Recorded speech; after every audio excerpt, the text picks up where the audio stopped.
उपनिषद में कथित महान अस्त्र रूप धनुष लेकर उस पर उपासना द्वारा तीक्ष्ण किया हुआ बाण संधान करो और फिर भावानुगत चित्त से के द्वारा उस बाण को खींचकर उस अक्षर रूप ब्रह्म को ही लक्ष्य बनाकर वेधन करो। परमण ओम धनुष है, जीवात्मा बाण है और ब्रह्म को उसका लक्ष्य कहा जाता है। सिद्ध स्पष्ट कर दिया। ब्रह्म तो पूज्य है दुर्गा अनुसार, दुर्गा जी के वचन अनुसार, और ओम उसका मंत्र है, जीवात्मा उसका जाप करे। उस एकमात्र परमात्मा ही को जानो, यानी ब्रह्म को। दूसरी बातें छोड़ दें, सब बातों को छोड़ दे, यानी किसी की पूजा नहीं करे, मेरी भी नहीं करे और देवताओं की भी नहीं करे, ब्रह्मा विष्णु महेश की भी नहीं करे। संसार समुद्र से पार होकर अमृत स्वरूप परमात्मा को प्राप्त करने का यही सुलभ साधन है। जिस प्रकार इस आत्मा का ओम के जप के साथ ध्यान करो, इससे अज्ञान में अंधकार से सर्वथा परे और संसार समुद्र से उस पार जो ब्रह्म है उसको पा जाओगे, तुम्हारा कल्याण हो। और वो कहाँ रहता है, स्थान भी बता दिया उसका। वह यह सबका आत्मा ब्रह्म, ब्रह्म लोक रूप दिव्य आकाश में स्थित है, वहां एक देशी है। अब ये देवी के ज्ञान का ओढ़ आ गया, वो निवानु का है कि वो ब्रह्मलोक में रहता है और उसके अतिरिक्त किसी की भी साधना पूजा मत करो, सब छोड़ दो। गीता जी अध्याय नंबर 8 के श्लोक नंबर 16 में लिखा है, गीता ज्ञानदाता ये ब्रह्म कह रहा है कि मेरी पूजा से पूर्ण मोक्ष नहीं है। गीता जी अध्याय नंबर 4 के श्लोक 5 में और 9 में कहा कि अर्जुन तेरे और मेरे बहुत जन्म हो चुके, तू नहीं जानता मैं जानता। तो इसलिए गीता ज्ञान दाता का उपासक ब्रह्म का साधक भी अमर नहीं है, पूर्ण मोक्ष प्राप्त नहीं कर सकता। इसलिए 8वें अध्याय के 16वें श्लोक में कहा है कि ब्रह्मलोक तक सभी पुनर्वर्ती में है, सब नाश में आते हैं, ब्रह्मलोक में गए प्राणी भी वापस जन्म मृत्यु में आएंगे। इसलिए वो कहता है कि 4 अध्याय के 34वें श्लोक में कि उन तत्वदर्शी संतों की खोज कर जो गीता और वेदों से न्यारा ज्ञान देगा, उस परमेश्वर के बारे में बताएगा। और ओम तत्सत ये 3 मंत्र का जाप वो विस्तार से कोड वर्डों वाले को खोलकर यथार्थ नाम से आपको दीक्षा देगा। अपने मंत्र के विषय अपनी जाप वो भी खुद बता रहा है गीता ज्ञानदाता 8वें अध्याय के 13वें श्लोक में कि ओम इति एक अक्षर, ओम इति एक अक्षरम ब्रह्म व्यवहारन माम अनुसमरण। माम माने मुझ, ब्रह्म माने ब्रह्म का, मुझ ब्रह्म का केवल एक ओम मंत्र है, उच्चारण करके सुमन करने का ओम अक्षर, एक ओम अक्षर, नथिंग एल्स। और जो इसका यह प्रयाति तजन देहम से याति परमाम गतिम, जो अंतिम सांस तक शरीर छोड़ने तक मेरे इस नाम का जाप करता है वो मेरे वाले लाभ को प्राप्त होता है, वो ब्रह्मलोक में आ जाता है। गीता जी अध्याय नंबर 8 के श्लोक नंबर 5 और 7 में गीता ज्ञानदाता कहता है मेरी भक्ति करनी है तो मेरा जाप कर, मुझे ही प्राप्त होगा, डोंट वरी, युद्ध भी कर। और उसका प्राप्त प्राणी कहाँ जाएगा, ब्रह्मलोक में। और ब्रह्मलोक 8वें अध्याय के 16वें श्लोक में स्पष्ट कर दिया है कि वहां तक गए हुए प्राणी भी फिर जन्म मृत्यु में आते। गीता जी अध्याय नंबर 8 के श्लोक नंबर 1 में कहा है कि वो परम अक्षर ब्रह्म है। अर्जुन ने पूछा था 8वें अध्याय के प्रथम मंत्र में कि हे भगवान, आपने जो 7वें अध्याय के 29वें श्लोक में तत्ब्रह्म के बारे में जानकारी दी है कि उस तत्ब्रह्म को, उस परमात्मा को, उस ब्रह्म को जानकर, सारे अध्यात्म ज्ञान को समझकर उसके बाद तो जीवात्मा जन्म और जरा और मरण से छूटने का ही प्रयत्न करता है। तो वो किम तत्ब्रह्म 8वें अध्याय के प्रथम श्लोक में पूछा, वो तत्ब्रह्म क्या है। तीसरे मंत्र में 8वें अध्याय के में गीता ज्ञानदाता ब्रह्म ने कहा वो परम अक्षर ब्रह्म है, जो ब्रह्म से भी ऊपर, परम अक्षर यानी परम श्रेष्ठ अविनाशी परमात्मा, उत्तम पुरुष है तू अन्य है। उसके विषय में 8वें अध्याय के 8, 9, 10 में कहा है कि उसकी भक्ति करता है जो पर तत्वदर्शी संत के बताए अनुसार उन 3 मंत्र के जाप से ओम तत्सत, ओम ब्रह्म का जाप, तत् ये सांकेतिक है, ये परब्रह्म का जाप, और सत ये सार नाम है, ये पूर्ण ब्रह्म का नाम, कबीर जी का, कबीर परमेश्वर का मंत्र है उसके पास जाने का। तो इन 3 मंत्रों के जाप से जो जाप पूर्ण संत की शरण में जाकर के तत्वदर्शी संत से उपदेश लेकर के साधना करता है, वो उसके शरण में उसको प्राप्त होता है भक्ति की साधना से, भक्ति के बल से, यानी भक्ति की कमाई से। अध्याय नंबर 15 के श्लोक नंबर 1 से 4 में तत्वदर्शी संत की पहचान बताई है कि उल्टे लटके हुए संसार रूपी वृक्ष को जो बताएगा कि जड़ कौन है, तना कौन है, इसकी शाखा क्या है और पत्ता क्या है। तो परमेश्वर कबीर जी ने आकर स्वयं बताई थी अपनी महिमा, आप ही पूरे ब्रह्मंडों की रचना, कि अक्षर पुरुष एक पेड़ है, निरंजन वा की डार, और तीनों देवा शाखा है, ये पात्र रूप संसार। हे परमात्मा, अब कुर्बान है कबीर परमेश्वर जी के ज्ञान पर। उस मालिक ने आकर ये खोल दिया सारा इतिहास, ना तो ये एक जटिल समस्या बनी हुई थी। भगत समाज भटक रहा था, युगों युगों से भ्रम रहा था, ये काल कुछ नहीं दे रहा था, रास्ता ही नहीं बता रहा था। ये देखिएगा चित्र परमेश्वर कबीर जी द्वारा दिए गए उस 15वें अध्याय के प्रथम श्लोक का विवरण, ये देखिएगा। ये एक वृक्ष है, ऊर्ध्व मूलम अधः शाखम। ऊर्ध्व माने ऊपर को, अधः माने नीचे को। ऊपर को जड़ वाला, नीचे को शाखा वाला। ऊपर को जड़ वाला, नीचे को शाखा वाला, ये उल्टा लटका हुआ संसार रूपी वृक्ष है। ये देखिए श्रीमद् भगवत गीता, जयदयाल गोविंदका जी इसके अनुवादक हैं। गीता प्रेस गोरखपुर से ये प्रकाशित है। 15वां अध्याय 15वां अध्याय का प्रथम मंत्र में इसमें क्या कहा है? ऊर्ध्व मूलम अधः शाखम। अधः माने नीचे को। अश्वत्थम प्राहु अव्यम छंदासी यस्य प्रणानी ये तम वेद स वेदवित। इसका अर्थ है कि ऊपर को जड़ वाला, मूल माने जड़ है यानी मूल, और अधः शाखम नीचे को शाखाओं वाला। अश्वत्थम प्राहु अव्यम ये अविनाशी पीपल का एक वृक्ष समझो। छंदासी यस्य प्रणानी इसके पत्ते आदि सब भेद हैं, विभाग हैं, टुकड़े हैं। छंद माने टुकड़े। और ये तम वेद, जो व्यक्ति उसको उस अज्ञान अंधकार में छुपे हुए इस परमेश्वर को के बारे में जानता है, वेद माने जानना, स वेदवित वह वेद के तात्पर्य को जानने वाला, अर्थात वो तत्वदर्शी संत है। इन्हीं के शब्दों में, अनुवादक के शब्दों में, आदि पुरुष परमेश्वर रूप मूल वाले, यानी जड़ तो आदि पुरुष परमेश्वर सच्चिदानंद घन ब्रह्म है संसार रूपी वृक्ष की। इन्होंने अधः शाखम यहां गलत अनुवाद किया है। अधः का अर्थ कर दिया ब्रह्मा रूप मुख्य शाखा वाले, नहीं, अधः माने नीचे को, क्योंकि ये अपरिचित थे, ये लोग, ज्ञान नहीं था इनके पास। यहां देखिए इन्होंने दूसरे श्लोक में अनुवाद करते समय अधः माने नीचे किया है, अधः माने नीचे किया है, और ऊर्ध्व माने ऊपर। ये देखो, तो यहाँ अधः माने नीचे है, तो हम यहाँ क्यों ना अधः माने नीचे ही लिखें। ऊर्ध्व मूलम अधः शाखम, ऊपर को जड़ वाला और नीचे को शाखा वाला। ये अविनाशी ये पीपल का वृक्ष का है, और संसार रूपी पीपल के वृक्ष को अविनाशी कहते हैं। वेद इसके पत्ते कहे गए हैं। यह उस संसार वृक्ष को जो पुरुष मूल सहित तत्व से जानता है, जड़ से लेकर शाखाओं तक जानता है,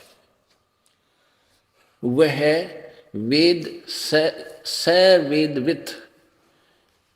तम यह वेद स वेदवित, जो तत्व से जानता है वह है वेद के तात्पर्य को जानने वाला, अर्थात वो तत्वदर्शी संत है। अब क्या बता दिया परमात्मा ने? अब खुद परमेश्वर ने ही आकर के तत्वदर्शी संत की भूमिका की। क्या बताते हैं? ऊर्ध्व मूलम अधः शाखम। परमात्मा उसके बारे में सिंपल लैंग्वेज में बताया था। अक्षर पुरुष एक पेड़ है, यानी विभाग सहित बताया था प्रभु ने, कबीर जी ने। अक्षर पुरुष एक पेड़ है, निरंजन वा की डार, और तीनों देवा शाखा हैं, ये पात रूप संसार। ओए होए, ये देखिएगा, ये पूरा एक संसार रूपी वृक्ष समझो। ये उल्टा लटका, ऊपर को जड़ नीचे को शाखा वाला उल्टा लटका संसार रूपी वृक्ष का चित्र। अब यहां देखिए, जो जमीन से बाहर नजर आता है उसको पेड़ बोलते हैं। जमीन से बाहर तुरंत जो तना है उसको समझो अक्षर पुरुष अर्थात परब्रह्म, और उससे एक मोटी डार निकलती है, इसको समझो क्षर पुरुष, या क्षर पुरुष जो ब्रह्म ज्योति निरंजन।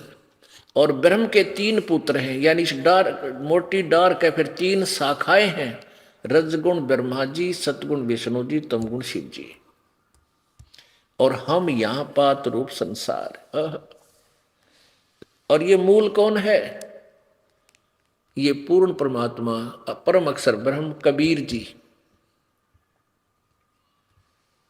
ये परम अक्षर ब्रह्म है, सच्चिदानंद घन परमात्मा है, आदि पुरुष परमेश्वर है।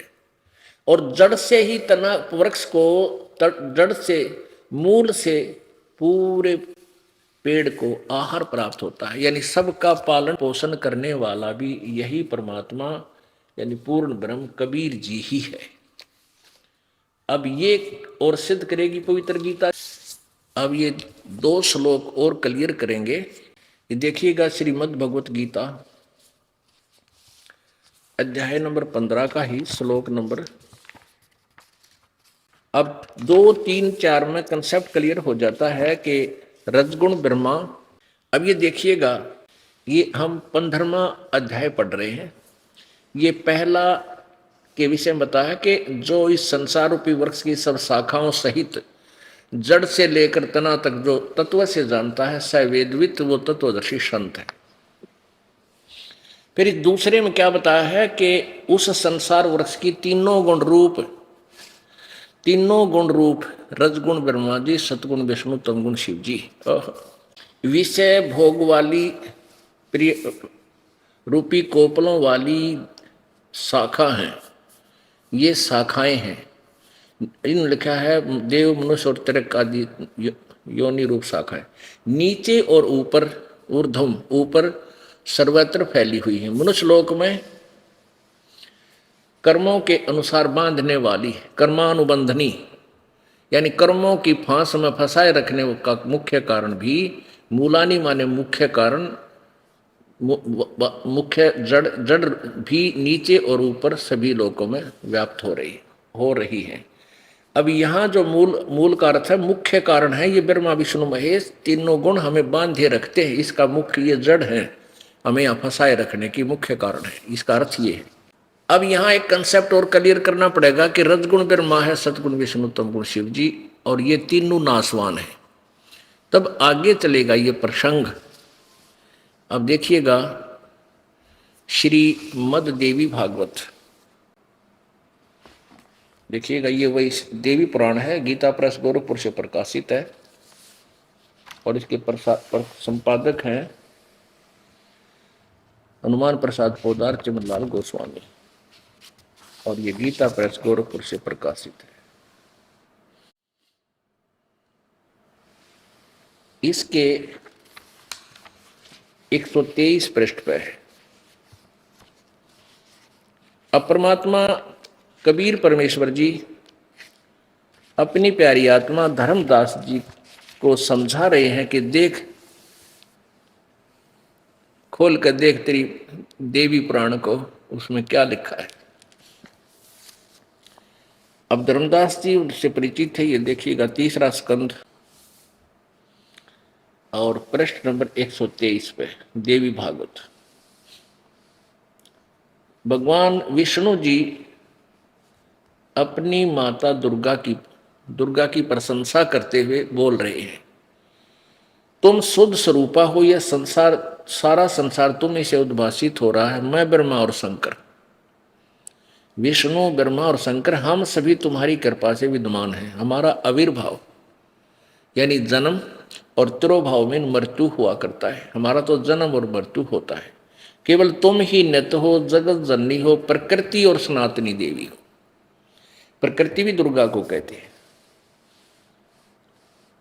भगवान शंकर बोले, देवी यदि माँ भाग विष्णु तुम्ही से प्रकट हुए हैं तो उनके बाद उत्पन्न होने वाले ब्रह्मा भी तुम्हारे ही बालक हुए। फिर मैं तमोगुणी लीला करने वाला शंकर क्या तुम्हारी संतान नहीं हुआ? अर्थात मुझे भी उत्पन्न करने वाली तुम ही हो। शिवे, संपूर्ण संसार की सृष्टि करने में तुम बड़ी चतुर हो। इस संसार की सृष्टि, स्थिति और संहार में तुम्हारे गुण सदा समर्थ हैं। उन्हीं तीनों गुणों से उत्पन्न हम, रजगुण ब्रह्मा, सतगुण विष्णु, तम गुण शंकर, नियमानुसार कार्य में तत्पर रहते। इस पवित्र ग्रंथ ने, पवित्र पुराण ने 4 कंसेप्ट क्लियर कर दिए। एक तो ये है कि ब्रह्मा विष्णु महेश नासवान है, इनकी जन्म और मृत्यु होता है। दूसरा ये कर दिया कि ये तीनों दुर्गा के पुत्र हैं। और तीसरा ये कर दिया कि रजगुण ब्रह्मा है, सतगुण विष्णु, तमगुण शिव जी। और चौथा ये कंसेप्ट कर दिया कि ये केवल वर्क डन देते हैं, जो इनको किया हुआ कर्म अनुसार ही ये दे सकते हैं, उससे ज्यादा नियमानुसार कार्य करने में तत्पर रहते। और अधिक और कति कंसेप्ट क्लियर हो जाएगा कि रजगुण ब्रह्मा, सतगुण विष्णु, तमगुण शिव जी, तभी हम इस पवित्र सदग्रंथ गीता जी को समझ सकेंगे। क्योंकि गीता जी चारों वेदों का सारांश है, तो इसमें कोड वर्ड ज्यादा है, सांकेतिक शब्द बहुत है, तो उनको तत्वदर्शी संत ही बताएगा। ये कति क्लियर कर रखा है गीता जी में कि वो वेदों और गीता के जानने वाला होगा जो इन कोड वर्डों को विस्तार से खोल देगा। ये देखिएगा श्रीमद् देवी भागवत। ये देवी यहाँ इसमें हिंदी और संस्कृत दोनों विद्यमान है। वहाँ अनुवादकर्ताओं ने कुछ थोड़ा बहुत अपनी मिलावट कर दिया, केवल हिंदी लिखी थी। अब दोनों देखना, श्रीमद् देवी भागवत हिंदी टीका सहित, अथ देवी भागवतम सभास टीकम समात्यम, खेमरा श्री कृष्णदास प्रकाशन, बंबई 4। इसके अध्याय नंबर 3 में ही, जैसे अभी हम सकंद 3 में, अभी तीसरा सकंद ही आपको सुनाया था देवी भागवत का हिंदी का, अब ये भी तीसरे सकंद में ही है। श्रीमद् देवी भागवते भाषा टीका युक्ते तृतीय सकंद प्रारंभते। यहां संस्कृत भी सही है, लिखा है सहित है। ये है प्रश्न नंबर 11 और प्रश्न नंबर 11 देवी भागवत तृतीय सकंद अध्याय 5 में। अब यहां देखिएगा, इसका 8वां श्लोक पढ़ेंगे। 7वां समाप्त हुआ, 8वां प्रारंभ होता है। हे मातर, यदि हमारे ऊपर सदा आप दयायुक्त हो तो हमको तमोगुण में किस प्रकार प्रदान किया? शंकर जी बोल रहे हैं।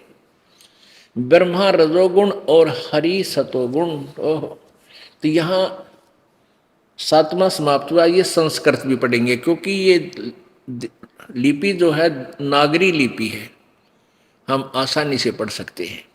यदि दया धर्मना न सदा अंबिके कथम अहम विहित है, मैं कैसे बना दिया तमोगुण? शंकर भगवान बोल रहे हैं। और कमल से उत्पन्न होने वाले ब्रह्मा जी को आपने रजोगुण रजोगुण क्यों बना दिया? और सुवित क्यों सतोगुण हरि? और विष्णु जी को आपने सतोगुण क्यों रच दिया? इससे सिद्ध हो गया रजगुण ब्रह्मा जी, सतगुण विष्णु, तमगुण शिव जी। ये स्पष्ट हो गया, कंसेप्ट क्लियर हुआ।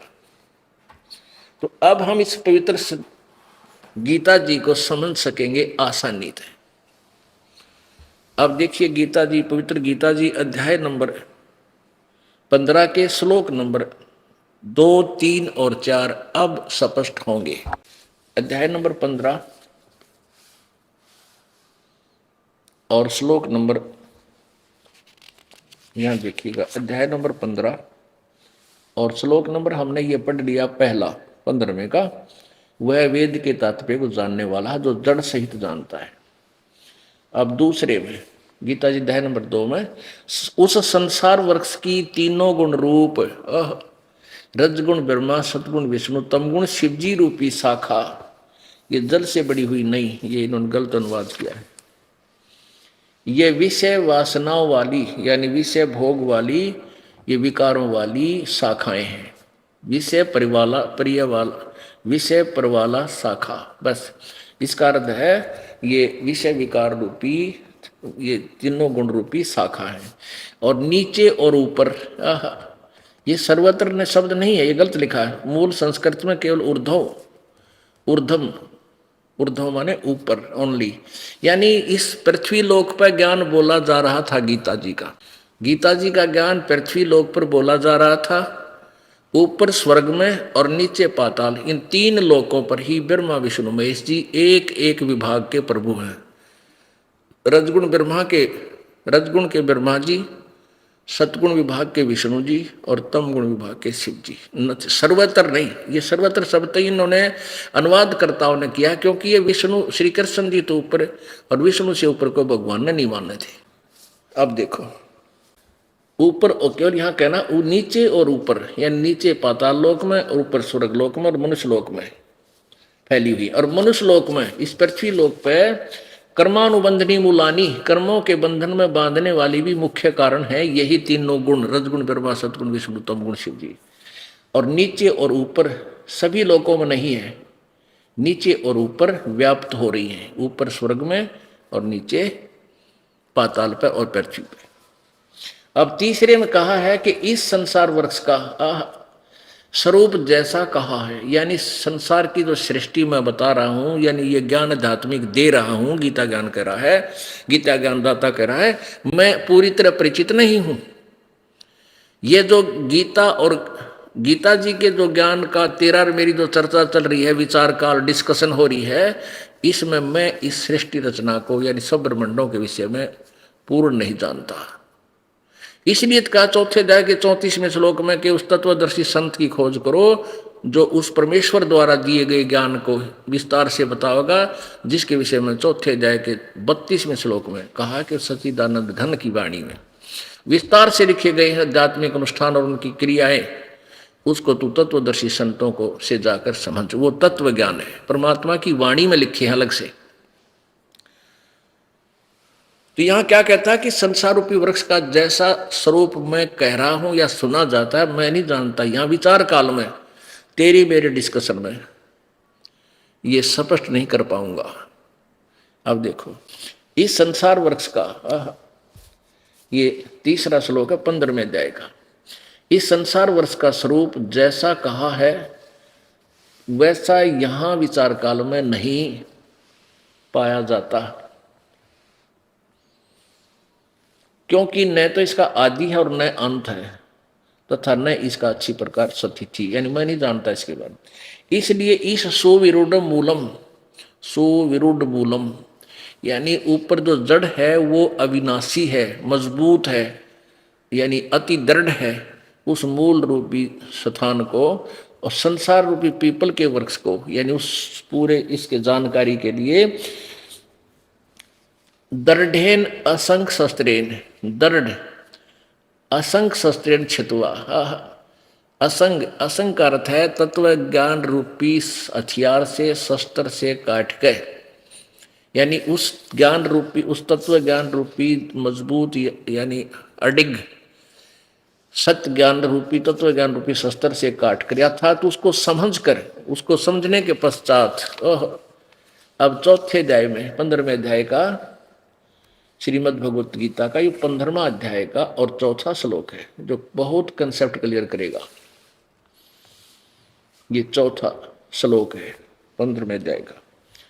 उसके पश्चात गीता ज्ञानदाता कहता उसके पश्चात जब तुझे तत्व ज्ञान मिल गया, उस परम पद रूप परमेश्वर को भली भांति खोजना चाहिए, जिसमें गए हुए पुरुष फिर लौटकर संसार में नहीं आते, और जिस परमेश्वर से इस संसार पुरातन संसार रूपी वृक्ष की प्रवृत्ति विस्तार को प्राप्त हुई, अर्थात जिसने सब ब्रह्मांडों की रचना की है, उसी आदि पुरुष नारायण के मैं शरण हूं। इस प्रकार दृढ़ निश्चय करके उस परमेश्वर का मनन और निधि ध्यान करना चाहिए। इसे सिद्ध हो गया कि गीता ज्ञानदाता से कोई और भगवान है जो जहां जाने के बाद फिर लौटकर संसार में नहीं आते। गीता जी अध्याय नंबर 15 के श्लोक नंबर 16 और 17 में 3 भगवान बताए हैं, 3 प्रभु। ये देखिए अध्याय नंबर 15 और श्लोक नंबर ये 16वां है, ये वाला यहां से दिखाएंगे। ये 16वां मंत्र है। द्वौ इमौ पुरुषौ लोके सर सर च अक्षर सर सर च अक्षर एव च सर सर्वाणी भूतानि कटुस्थ अक्षर उच्यते। हम इसको संत लैंग्वेज में क्षर बोल दें समझाने के लिए, क्षर, और इसको अक्षर बोल देते हैं संतों की वाणी में। यह सर तो नासवान, अक्षर जो अविनाशी होता है। ये इसका अर्थ क्या है? दो भगवान बताए हैं इसमें, लोक वेद के आधार पे दो प्रसिद्ध हैं। इस संसार में नासवान और विनाशी भी दो प्रकार के पुरुष हैं। पुरुषों माने प्रभु हैं, क्योंकि भगवान की महिमा चल रही है, आदमियों की थोड़ी। ये दो प्रकार के पुरुष हैं, और संपूर्ण प्राणियों के शरीर नासवान और जीवात्मा विनाशी कहा जाता है। यानी ये क्षर पुरुष और अक्षर पुरुष, क्षर पुरुष ये ब्रह्म है, अक्षर पुरुष ये परब्रह्म है। और इनसे, इन दोनों से अन्य है कोई वास्तव में विनाशी परमात्मा। 17वें में कहा कि उत्तम पुरुष तु अन्य परमात्मा इति उदाहरते। ये लोक तरम अविश्य विभर्ति अवय ईश्वर है। उत्तम पुरुष यानी श्रेष्ठ परमात्मा, पुरुषोत्तम, पुरुषोत्तम तो कोई अन्य ही है, यानी वास्तव में अविनाशी परमात्मा श्रेष्ठ प्रभुता। इन ऊपर वर्णित दोनों होते हैं, ये सरपुरुष और अक्षर पुरुष है, तो कोई और प्रभु है, और पुरुष है, और भगवान है। उत्तम पुरुष है तो अन्य, उत्तम पुरुष है तो अन्य, उत्तम पुरुष यानी पूर्ण उत्तम परमात्मा श्रेष्ठ भगवान, वास्तव में परमात्मा तो कोई और ही है, जो तीनों लोकों में प्रवेश करके सबका धारण पोषण करता है। अविनाशी परमेश्वर परमात्मा इस प्रकार कहा गया है। अब कितना स्पष्ट कर दिया। अब ये कंसेप्ट फिर क्लियर हो गया कि जड़ से ही पूरे पौधे को आहार प्राप्त होता है। तो पूर्ण परमात्मा कबीर जी के सतलोक से ही सब ब्रह्मांडों में ये इनके पास, इनको सबको शक्ति मिलती है। ये सभी साधना करते हैं। ये ज्योत स्वरूपी अलख निरंजन धरता ध्यान हमारा, कबीर भगवान कहते हैं गोरखनाथ जी को कि तरह ये 21 ब्रह्मांड का भगवान भी मेरी भक्ति करता है। तब मैं इसको कुछ टुकड़ा डाल देता हूं भक्ति के बदले में, तब ये अपने ब्रह्मांड चला रहा है। अब जड़ से खुराक चली तना में। अब देखिएगा, अब पूर्ण परमात्मा से ये तीनों लोकों में प्रवेश करके सबका धारण पोषण यही परमेश्वर करता है। कबीर जी, ये पूर्ण ब्रह्म कबीर साहेब। जड़ से खुराक यानी आहार आई तना में, तना से गई इस ज्योति क्षर पुरुष में, अक्षर पुरुष में, परब्रह्म में, और फिर सर पुरुष में, डार में, ब्रह्म में, काल में, और फिर इन तीनों देवता ब्रह्मा विष्णु महेश में, और इनके माध्यम से फिर आगे पात रूप संसार, इनको जो प्राप्ति होगी, हमारे को जो प्राप्ति होगी, वो ब्रह्मा विष्णु महेश के द्वारा ही मिलेगा अपने को। अब जैसे ये अनजान संत जो हिंदू धर्म के प्रवर्तक बने, हिंदू धर्म के जो मार्गदर्शक बने बैठे हैं, वो कहते हैं रामपाल तो निंदा करता है देवी देवताओं की। अन्यो ना बेरा रामपाल तो ज्यों की तो बतावा है, जैसा देवी देवताओं के बारे में उनकी जीवनी में लिखा है। ये देखिएगा,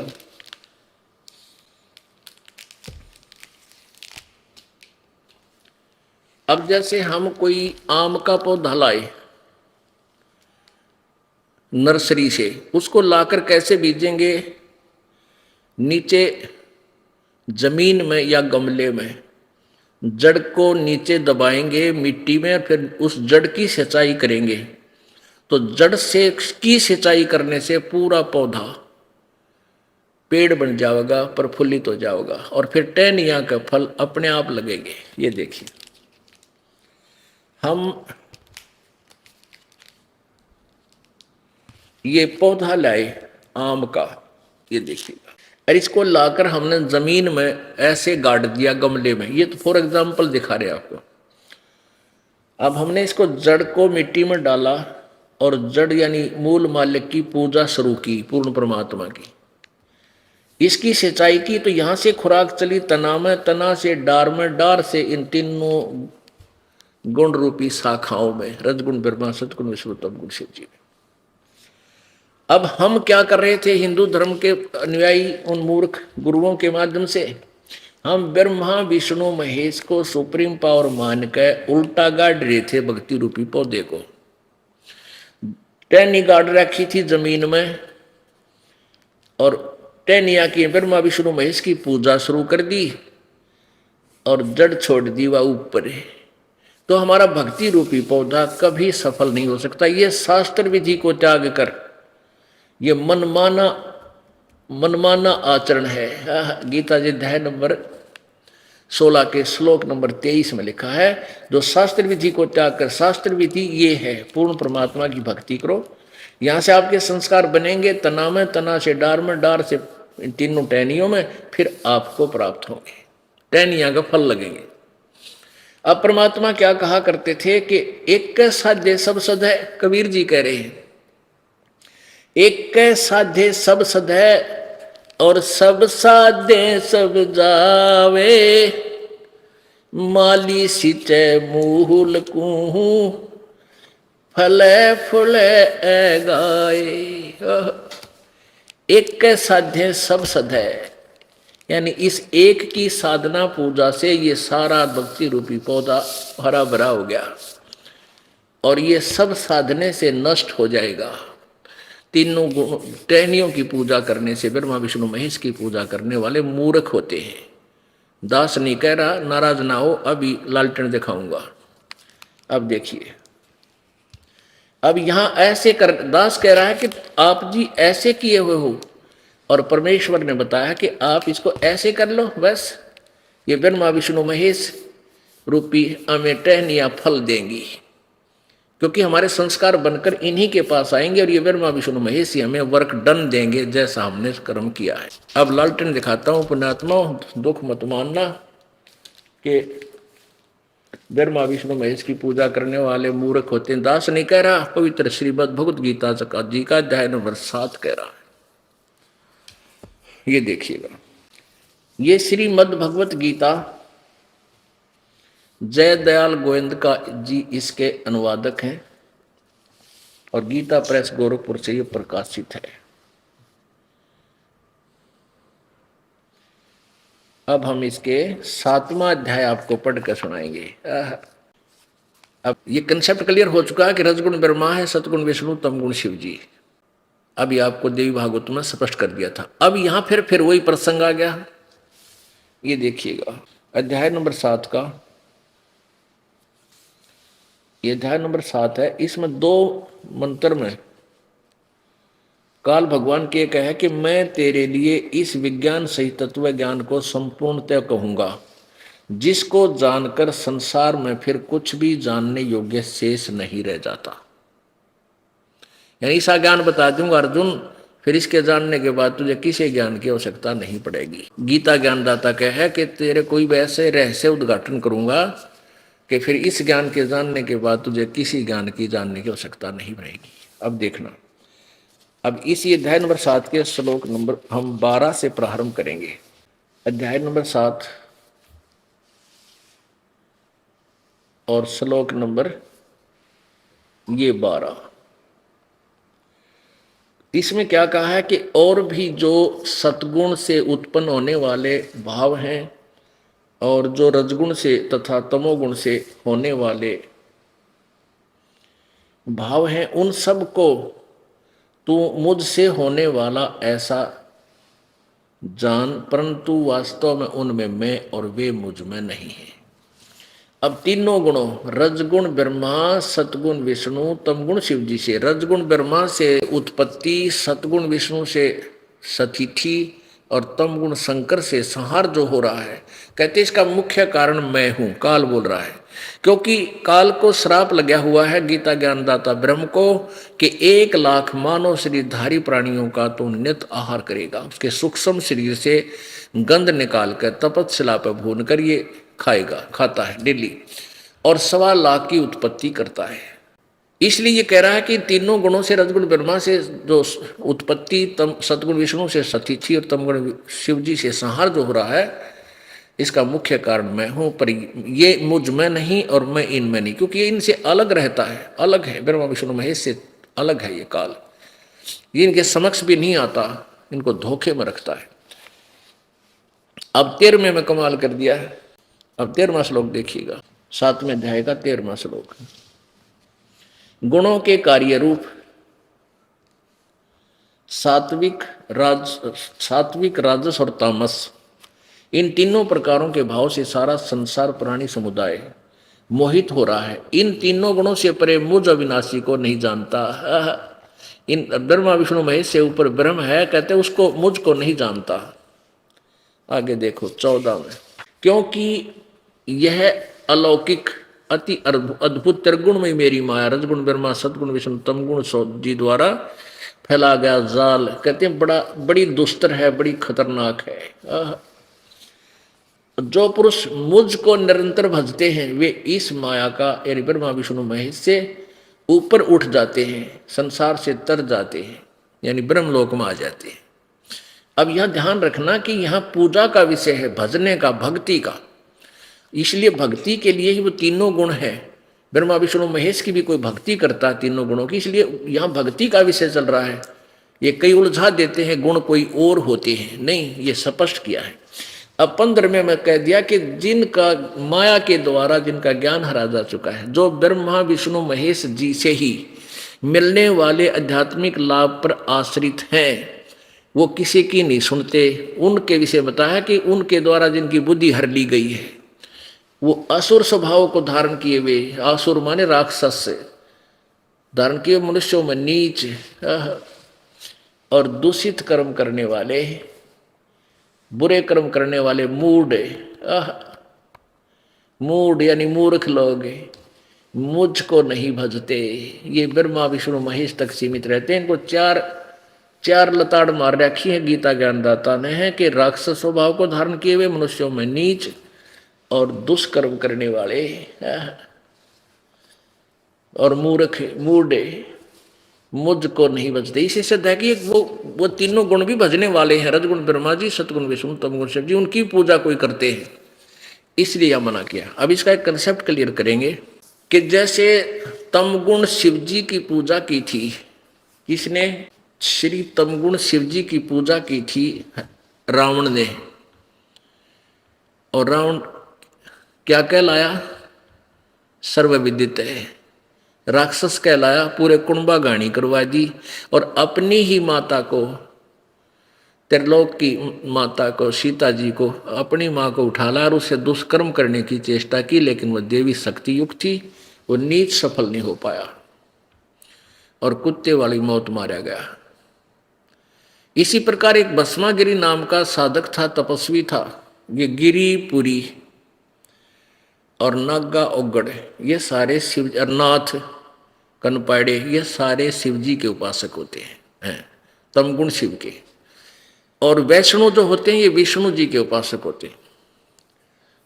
तो ये एक भस्मगिरी नाम का एक तपस्वी तप करता था। भगवान शिव जी के कैलाश पर्वत पर उसके द्वार के सामने उसने धरना दे दिया, ऊपर ने पैर नीचे ने सिर करके तपस्या शुरू कर दी। 12 वर्ष के बाद पार्वती जी के कहने से भगवान शंकर तमगुण ने पूछा कि बोल क्या मांगता है बच्चा। अब बच्चा बोला कि वचनबद्ध हो जा गुरुजी, भगवान जब मांगू। भस्मगिरी बोला।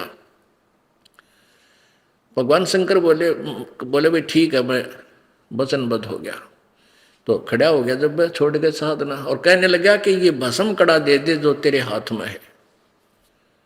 भगवान शंकर जी ने सोचा भी तपस्वी साधु है, जंगल में रहता है, हिंसक पशुओं के भय से, राक्षसों के डर का मारा अपनी सुरक्षा के लिए मांगता होगा, निकाल कर दे दिया, ले बेटा तथास्तु। अब ज्यों ही उस दुष्ट के हाथ में वो कड़ा आया, भस्म कंडा, कहने लगा ले ओले शंकर होशियार, दांत आसन लग गया जैसे अभद्र हंसी ये खलनायक करते हैं। हा ले ओले होशियार, तुझे मारूंगा, पार्वती को अपनी पत्नी बनाऊंगा। अब शंकर जी की घिघी बंदगी। अब शंकर जी ने देखा सच में दुष्ट तो आ लिया निकट, एकदम भाव बदल गया उसका, बोली से पता लगा तो दुष्टता पा चुका है। तो श्री वो भगवान तम गुण शंकर जी वहां से दौड़ दिए। अब शंकर जी आगे आ गए और वो उपासक पाछे पाछे खकार ठारे। अब जय ये भगवान शंकर जी अविनाशी होते तो भागते क्यों? दास नहीं कह रहा, शिवपुराण में दिखाऊंगा आपको, शिवपुराण में लिखा है, इनकी जीवनी में लिखा भगवानों की में। फिर कहते हैं भगवान विष्णु ने आकर मोहनी वो पार्वती रूप बनाया, क्योंकि तो पार्वती के चक्कर में नीच कर्म कर रहा था, अपनी माँ के ऊपर आसक्त हो गया। भगवान मानर भगवान की पत्नी के ऊपर दुष्कर्म करने की नीयत से तप कर रहा, शंकर भगवान नहीं जान सके। इससे सिद्ध है कि ये अंतर्यामी भी नहीं है ब्रह्मा विष्णु महेश जी। अंतर्यामी होते तो जान लेते ये दुष्ट क्या बकवास कर रहा है, इसका दो मारते घेर का झूठ होगा। तो इससे फिर भगवान विष्णु ने पार्वती रूप बनाया, वहां प्रगट हो गए, उसने दूर तक दिख गए काल, उस भस्मागिरी ने वहीं डट गया, लाग गया ब्रेक। और पार्वती रूप में भगवान कहने लगा भाई आ जाओ, अब शंकर जी तो आ नहीं सकता तेरे पास, आप और हम दोनों ही रहेंगे। अब हो गया भस्मासुर राज जी कहने लगी कि अब डांस करके दिखा मुझे, डांस कर। अब वो भस्मागिरी बोला जी मैं तो तपस्वी आदमी था, मैंने डांस नहीं आता। तो पार्वती रूप में भगवान बोले ले मैं डांस करना सिखाती हूँ तेरे को, इस हाथ को ऐसे कर, इस पैर को ऐसे कर, और ऊपर कर और ऊपर कर, जैसे मैं कर रही वैसे कर। जो ही उसने सिर पर हाथ किया भगवान बोले भस्म, वो मर गया। भस्मा सुर कहलाया, भस्मा गिरी ते भस्मा असुर कहलाया। अब पुण्यात्माओं गीता जी का ज्ञान गलत नहीं पर समझनिए गलत है। वेद कतेब झूठे ना भाई, और झूठे हैं जो समझे नाही।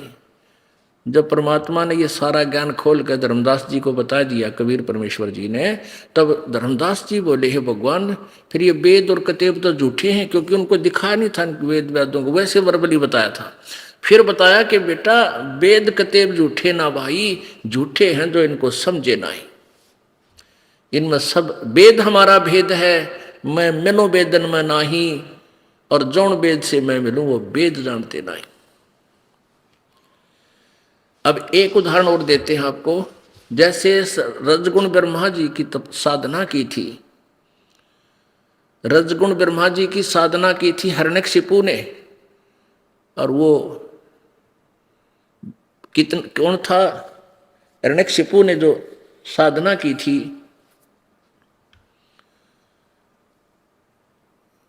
ब्रह्मा जी की, और के बना अपने पुत्र का शत्रु हो गया प्रहलाद का, और वो जुल्म किए, राक्षस कहलाया और कुत्ते वाली मौत मरा। कहते हैं हिरणाकुश छाती तुड़वाई और ब्राह्मण बाणा और कर्म कसाई। जब साधना करते हैं तो यानी साधक रूप होते हैं, ब्राह्मण रूप होते हैं, भक्त रूप होकर के भक्ति की, और कर्म इसे जुल्म कर दिए। कहते हिरणाकुश छाती तड़वाई और ब्राह्मण बाणा और कर्म कसाई। कर्म तो दुष्टों वाले, ऊपर तो भगत बन के सिद्धियां प्राप्त कर लेते हैं, फिर ऐसी दुष्टता पर आ जाते हैं। अब ये तीनों गुणों के उपासकों को श्रीमद्भगवत गीता जी ने बताया है, दास विश्लेषण कर रहा ओनली। एक बार हरिद्वार के अंदर कुंभ का मेला भरा, कुंभ का पर्व हुआ, उसमें पर भी लगने का समय निर्धारित हुआ। उस समय ये गिरी पुरी नागा औघड़ जितने भी हैं, ये सन्यासी वैष्णव सारे पहुंच जाते हैं वहाँ, अपने अलग अलग ग्रुप में इकट्ठे हो जाते हैं।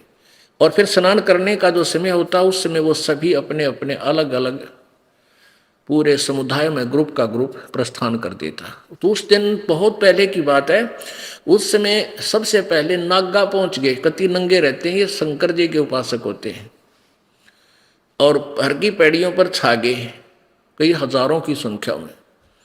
पीछे से वैष्णु साधु आगे सतगुण विष्णु जी के उपासक, वो कहने लगे नागाओं को, वो नंगे रहते हैं, कति वस्त्र है।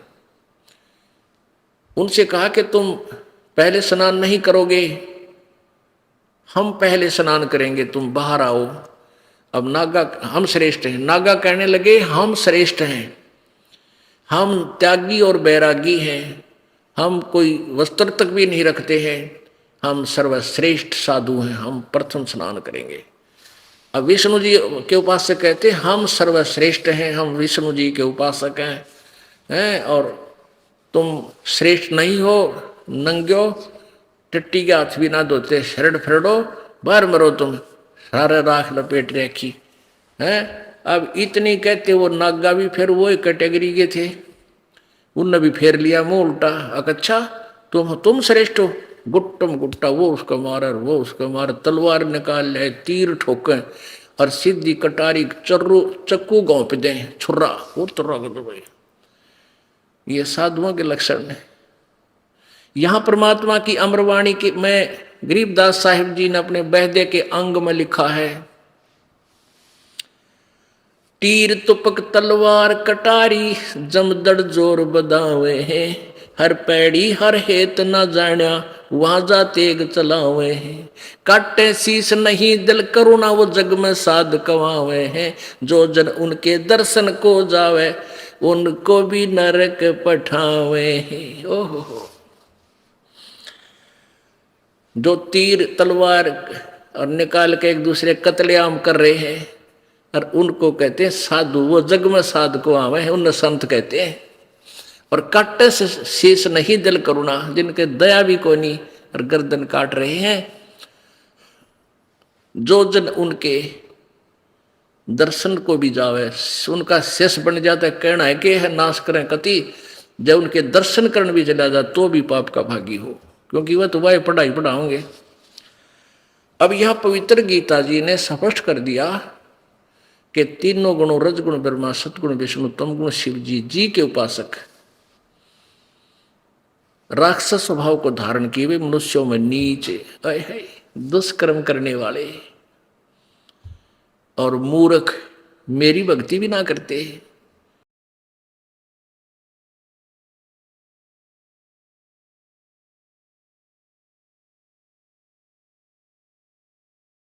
सुन रहे थे जगत गुरु सतपुदासी संत रामपाल जी महाराज जी के मंगल प्रवचन। अधिक जानकारी के लिए संत रामपाल जी महाराज यूट्यूब चैनल पर विजिट करें। लास्ट भक्ति यूट्यूब चैनल को सब्सक्राइब करें।